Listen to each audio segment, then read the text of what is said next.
Bibliografia básica. Guia de estudos de fenômenos de transporte e hidráulica para engenharia civil.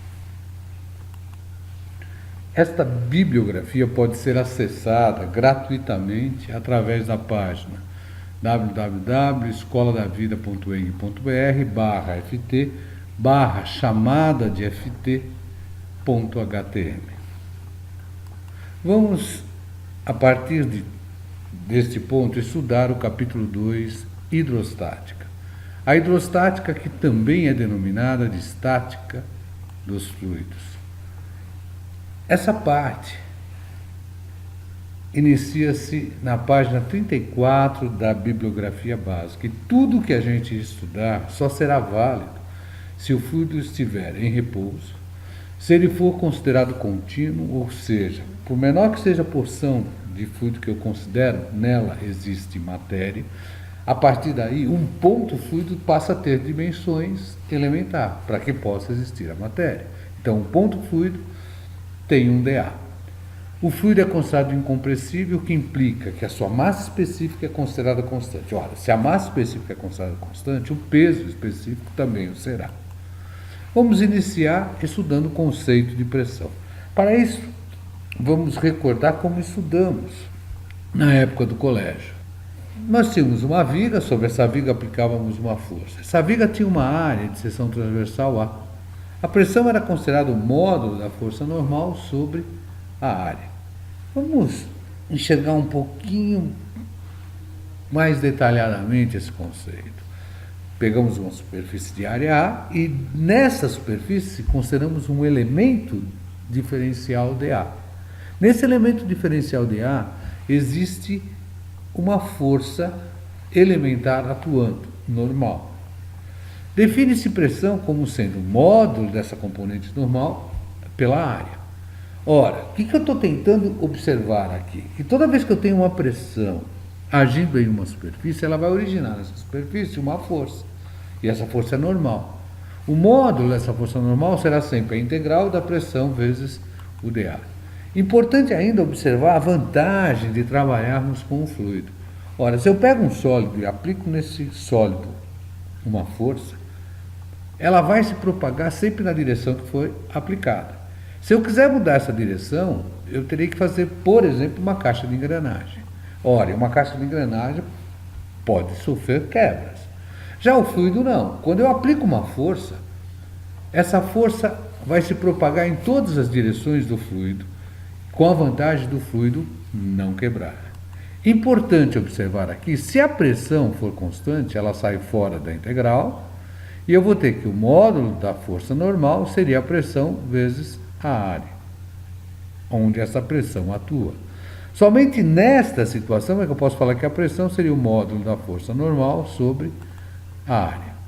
Importante ainda também observar que pressão é diferente da força. Vamos considerar aqui o exemplo. Nós temos a mesma força agindo em dois sistemas, sistema A e o sistema B, uma força de 100 newtons. Essa força inicialmente é aplicada numa área de 10 centímetros quadrados e, no exemplo B, numa área de 5 centímetros quadrados. Ora, se pressão é módulo da força normal sobre a área, em A, eu vou ter uma pressão de 10 newtons por centímetro quadrado, já que a pressão aqui é considerada constante. Em B, eu vou ter uma pressão de 20 newtons por centímetro quadrado. Portanto, mesma força originando pressões diferentes. Isso demonstra que pressão é realmente diferente da força. Agora vamos recordar o conceito de escala efetiva. Escala efetiva era aquela que adotava como zero a pressão atmosférica local. Por esse motivo, nessa escala, nós podemos ter pressões negativas, que seriam pressões menores que a pressão atmosférica. Poderemos ter pressões nulas, que seriam as pressões iguais à pressão atmosférica. E poderemos ter pressões positivas, que seriam pressões maiores do que a pressão atmosférica. Vamos considerar, a partir daqui, a pressão em um ponto fluido, e esse ponto fluido pertence a um fluido contínuo, incompressível e em repouso. Então nós temos aqui escala efetiva, pressão atmosférica zero, consideramos um ponto. Esse ponto tem uma área elementar dA, Rho e gama constante, já que o fluido é considerado incompressível, e esse ponto está a uma profundidade h em relação à superfície livre. Ora, se o fluido está em repouso, o ponto também vai estar em repouso. Para ele estar em repouso em todas as direções, vai atuar a mesma pressão. Ora, se a pressão não depende da direção, ela não pode ser uma grandeza vetorial. Se ela não é uma grandeza vetorial, fica demonstrado pressão como uma grandeza escalar. A partir daí, nós sabemos que este sistema tem um volume dV, que seria a área da base, dA vezes H. Ora, se tem um dV, tem um dG. E o dG seria gama, peso específico, vezes o dV, ou seja, gama dA vezes H.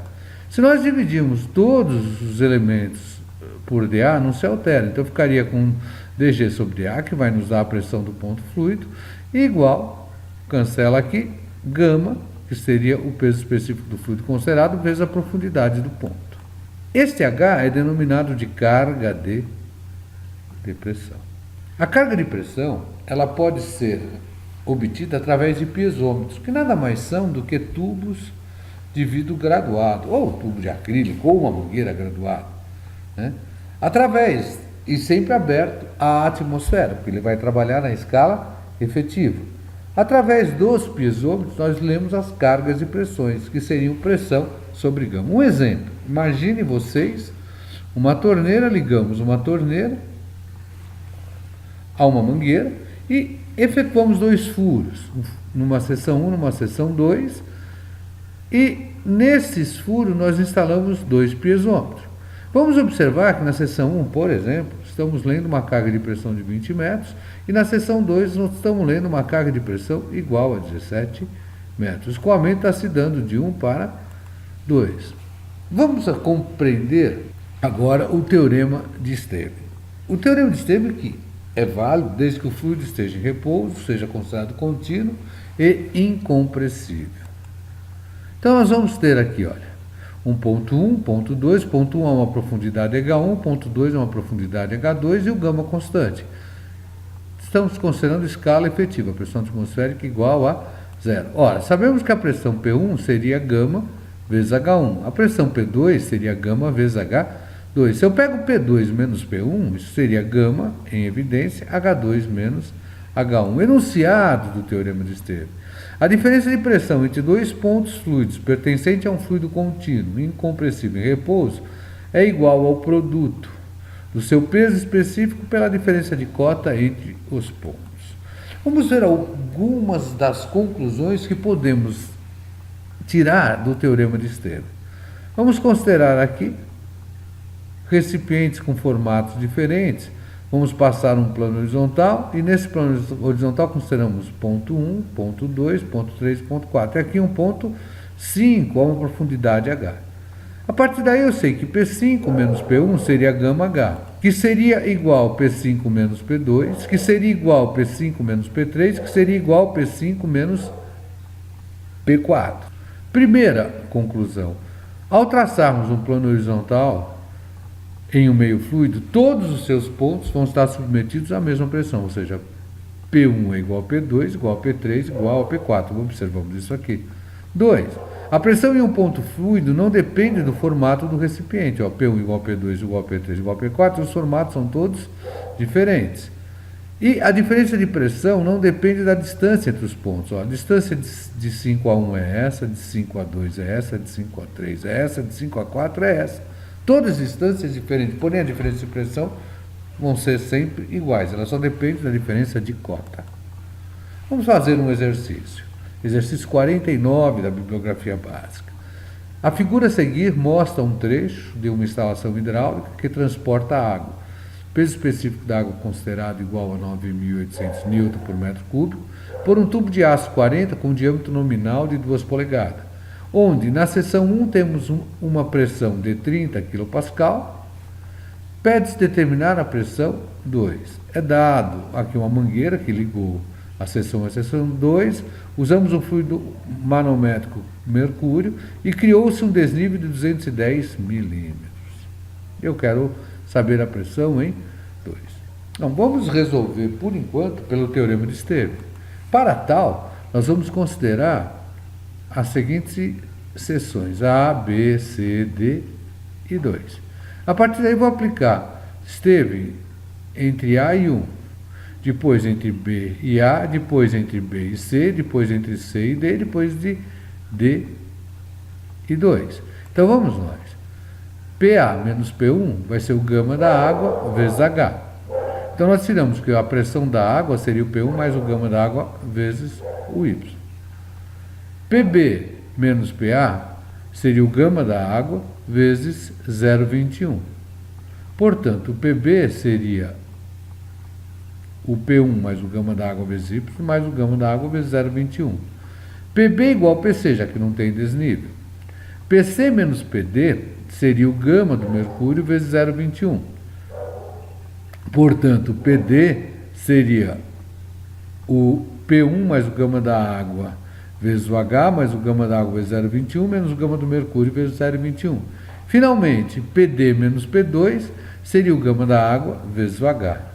Substituindo novamente, vocês vão verificar que podemos achar o P2, já que nós temos P1, que seria 30.000, o gama da água vezes Y desaparece, então vai sobrar o gama da água vezes 0,21, 9.800 vezes 0,21, menos o gama do mercúrio, que é 136.000 vezes 0,21. Daí nós tiramos P2 igual a 3.498 newton por metro quadrado. Aplicamos teorema de Stevens várias vezes e conseguimos obter a pressão P2. Importante observar uma coisa, por que a pressão diminuiu? Né? Se eu voltar para o exercício aqui, olha, por que a pressão em 1 é maior do que a pressão em 2? Simplesmente porque existe a viscosidade. E a viscosidade é uma espécie de atrito que faz com que eu tenha dissipação de energia e que a pressão diminua no sentido do escoamento. Portanto, a pressão em 1 vai ser maior do que a pressão em 2. Outra coisa que é importante observar é que como é que eu posso mudar essa diferença de pressão? Se eu mexer com a vazão.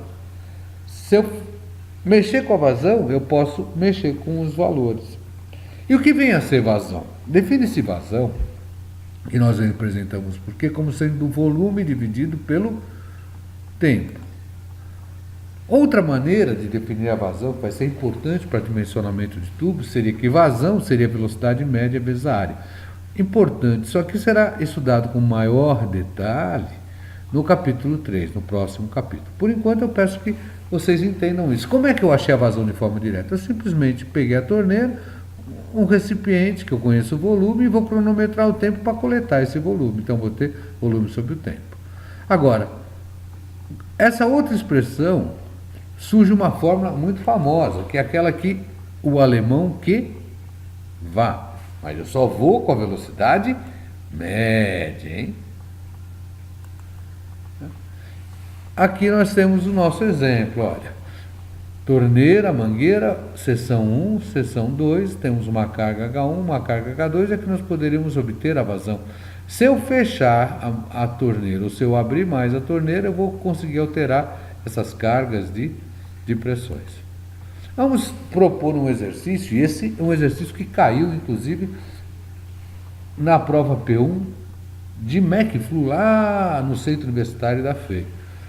O pistão de uma máquina injetora de plástico empurra o material para a matriz através de um orifício.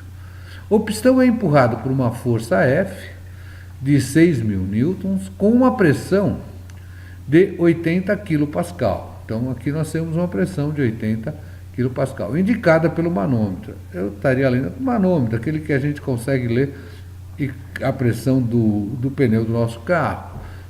Entre o pistão e o cilindro, existe uma película do material cuja viscosidade é 0,1 newton vezes segundo por metro quadrado. O mancal da haste do pistão é lubrificado com óleo da mesma viscosidade. Sendo as dimensões mostradas na figura, D1, D2, D3, D4, L, qual a vazão em volume do material do plástico que vai sair pelo orifício? São dados D1 igual a 10 centímetros, D2 igual a 10,01 centímetro, D3 igual a 30 centímetros, D4 igual a 30,01 centímetros e o L igual a 40 centímetros. Pessoal, vocês podem assistir a solução desse exercício, que é importante, já que ele caiu numa P1, no meu canal do YouTube, Alemão McFlu Resolve, neste endereço aqui, olha. É só copiar esse endereço que vocês vão ter acesso à solução desse exercício. Mas vamos comentar alguma coisinha sobre ele. O importante aqui para a sua solução é descobrir a velocidade desse conjunto, que é uma velocidade constante. E como que eu vou descobrir essa velocidade? Impondo que a somatória das forças que atuam nesse sistema tem que dar zero, já que a velocidade é constante. Quais seriam as forças que eu tenho? Olha, estou aplicando uma força F aqui. Vou ter uma força contrária aqui, causada pela pressão, que seria a pressão de 80.000 Pascal, vezes a área, referente ao diâmetro 3, ou seja, π de 3 ao quadrado sobre 4, que seria oposta a essa força F. Então, essa força F, menos essa força causada pela pressão, e como esse conjunto se desloca da esquerda para a direita, no sentido contrário, nós teríamos as forças de resistência viscosa. Nós teríamos uma força de resistência viscosa devido a esse trecho aqui, que seria quem?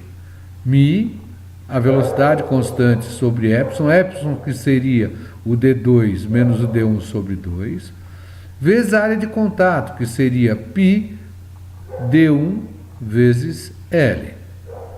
Teríamos uma outra força de resistência viscosa aqui também nesse sentido, que seria quem? Mi, que nós temos, velocidade que é a mesma, espessura que seria d4 menos d3 sobre 2, vezes a área que seria π d3 L. Ora, essa força seria igual a essa força de resistência viscosa, mais essa, mais a força devido à pressão que atua aqui. Quando eu montar esse sistema, a única incógnita será a velocidade. Achamos a velocidade. Depois que eu achei a velocidade vezes a área, velocidade vezes a área vai me dar a vazão que eu tenho causado aqui, desprezando a fuga pelo espaço anular aqui. Então, nós teríamos a velocidade vezes π d3 ao quadrado sobre 4 seria a vazão. Essa vazão que vem aqui é a mesma que sai pelo orifício. E temos a resposta desse jeito. Observem isso através do vídeo aqui. Está aqui o endereço para vocês assistirem. Pessoal, estudem e aprendam fazendo. Qualquer dúvida, entre em contato pelo raimundo.ignacio@escoladavida.eng.br. Se esse material lhe foi útil, não esqueça de clicar no joinha e se inscrever no canal Alemão McFlu Resolve. Dessa maneira você vai estar me ajudando a dar continuidade a esse projeto. Bons estudos!